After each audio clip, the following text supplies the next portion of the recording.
અને હવે કરીશું બુલેટિનની શરૂઆત। ભાદરવામાં ભરપૂર વરસાદ વરસી રહ્યો છે અને આગામી 3 દિવસ રાજ્યમાં હજુ વરસાદ વરસશે। ત્યારે મહત્વના સમાચાર અરવલ્લીથી મળી રહ્યા છે કે જ્યાં ધનસુરામાં મેઘરાજાની ધમાકેદાર બેટિંગ થઈ છે। ધનસુરામાં 4.5 ઇંચ વરસાદ ખાબકતા સર્વત્ર અત્ર તત્ર સર્વત્ર જળબંબાકારની સ્થિતિ જોવા મળી રહી છે। જનતાનગરમાં હાલ નદી જેવો માહોલ જોવા મળી રહ્યો છે। લોકોના મકાનોમાં પણ પાણી ઘૂસી ગયા છે અને લોકોને હાલ હાલાકીનો સામનો કરવા માટે મજબૂર થઈ ગયા છે।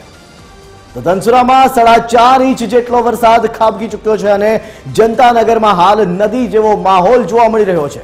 લોકોના મકાનોમાં પણ પાણી ઘૂસી ગયા અને લોકોને હાલ ભારે હાલાકીનો સામનો કરવો પડી રહ્યો છે।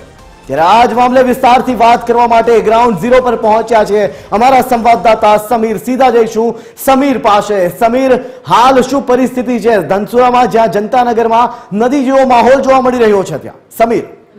બિલકુલ જે રીતે હવામાન ખાતાએ અરવલ્લી જિલ્લામાં રેડ એલર્ટ આપ્યું હતું તે જ પ્રમાણે અરવલ્લી જિલ્લાના ધનસુરા તાલુકામાં આજે સાંજના સમયે મેઘરાજાએ ધડબડાટી બોલાવી હતી ને 1 કલાકમાં 4.5 ઇંચ જેટલો સૌથી વધુ વરસાદ ધનસુરા તાલુકામાં નોંધાયો છે। હાલ આપણે ગ્રાઉન્ડ ઝીરો પર પહોંચ્યા છીએ ધનસુરા તાલુકાના જનતાનગર વિસ્તારમાં। આ જનતાનગર વિસ્તારના દ્રશ્યો છે કે ઘરોમાંથી પાણી વહી રહ્યું છે।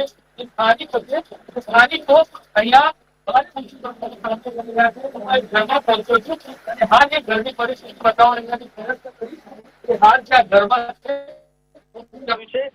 ઘરમાંથી નદી વહેતી હોય તેવા દ્રશ્યો અહીંયા દેખાઈ રહ્યા છે।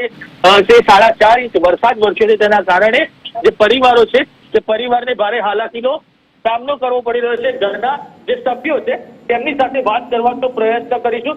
બેટ, આજે આ વરસાદ વરસ્યો, ઘરમાં પાણી ભરાઈ ગયું છે, શું પરિસ્થિતિ છે? અમે કઈ 1 વાગે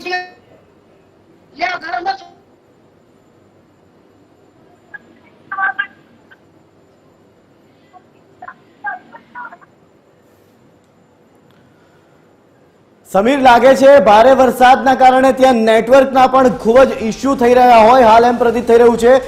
પ્રયત્ન કરો કે ઘરના સદસ્યો પોતાના ઘરની બહાર આવીને આપની સાથે વાત કરી શકે। સમીર। પરિસ્થિતિનું નિર્માણ થયું છે તે જોતા પરિવારજનો છે તે પરિવારજનો ભારે આક્રોશ વ્યક્ત કરી રહ્યા છે કારણ કે દર ચોમાસે તેમને આ પરિસ્થિતિનું નિર્માણ થાય છે। આપણે પરિવારજનો સાથે ફરીથી વાત કરવાનો પ્રયત્ન કરીશું। માંથી આપ અહીંયા આવો, શું કહેશો, શું પરિસ્થિતિ? હું પરિસ્થિતિ સાહેબ, ઘરમાં પાણી ભરાઈ ગયું છે, રોડનું ખાવાનું સીડી બેહવાનું બહુ જગ્યા નથી। હા ક્યાં સાહેબ, આ નહીં પંચાયત આવીને મને જોતા કે નહીં કોઈ નહીં, અમે મરી ગયા પછી જોવા આવવાનું હોય, રોટ લેવાનું વખત અમારે ઘેર આવતા અને આજે પરિસ્થિતિમાં તો શું કરશો? તો આ પાણી ભરાયું છે, આજની રાત કઈ રીતે કાઢશો ને જમવાનું કઈ રીતે કરશો? માંથી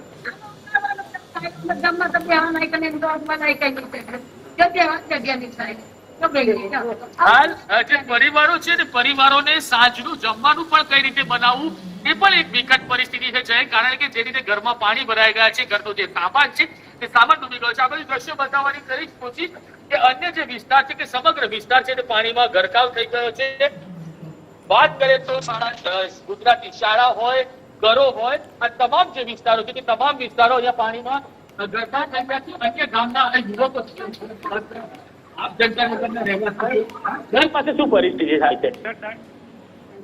વર્ષોથી આ પરિસ્થિતિ બજારનું જેટલું પાણી છે ઘરોમાં ઘૂસી જાય, કમસે કમ 4 થી 5 ફીટ સુધી પાણી ઘૂસી જાય છે। સ્કૂલમાં બી એ જ હાલત છે, સ્કૂલે થઈ ગઈ હાલત થઈ ગઈ। સ્કૂલમાં છોકરો બી પણ બનાવવાના કે અત્યારે અમારી એટલી પરિસ્થિતિ ખરાબ છે ને સાહેબ કે પાછળની જે બજારનું જેટલું પાણી છે અમારા ગામમાં જઈને જ નીકળે છે, કોઈ નિકાલ જ નથી। તંત્ર ગમે તે હોય કોઈ આઈને જોતું પણ નથી। ગામના નેતાઓ ચૂંટણી સમયે આવે છે, હાલ કોઈ નેતા આવી શકે નથી આવતા। જવાબદાર વ્યક્તિ તરીકે સરકાર વતી તલાટી મંત્રી તરીકે ધનસુરા હું હાજર છું।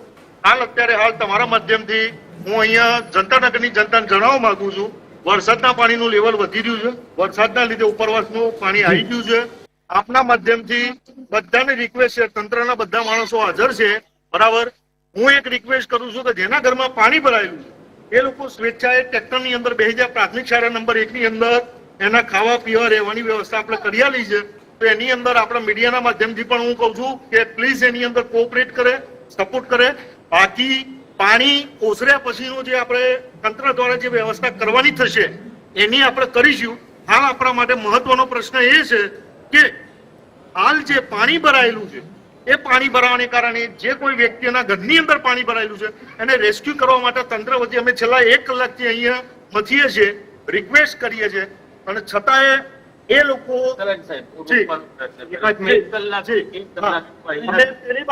તમે જયારે અહીંયા હતા ત્યારે શાળાની અંદર મેં જોયું. અને મારી વિનંતી એ છે કે હાલ આપણે પહેલા પ્રાથમિક ધોરણે પાછળના વિસ્તારની અંદર જે પાણીનો ભરાવો થયેલો છે એની અંદર પાણીનું સ્તર ધીમે ધીમે વધી ગયું છે. શક્યતા બને મામલતદાર સાહેબ જોડે પણ વાત થઈ, અન્ય ટીડીઓ સાહેબ જોડે પણ વાત થઈ, અને એમની સૂચના એવી છે કે હાલ આપણે પહેલા સ્થાનિક કક્ષાએ જે લોકો બિલકુલ જાય વહીવટી તંત્ર છે તે વહીવટી તંત્ર અહીંયા પહોંચ્યું છે અને પહોંચ્યા પછી લોકોને વિનંતી કરી રહ્યું છે કે પાણીનો જે પ્રવાહ છે તે ધીરે ધીરે વધી રહ્યો છે. જે ઘરોમાં પાણી ભરાયું છે તે પાણીનું સ્થળાંતર કરવાની વાત કરી રહ્યું છે. તે લોકો માટે વૈકલ્પિક વ્યવસ્થા કરવામાં આવી છે.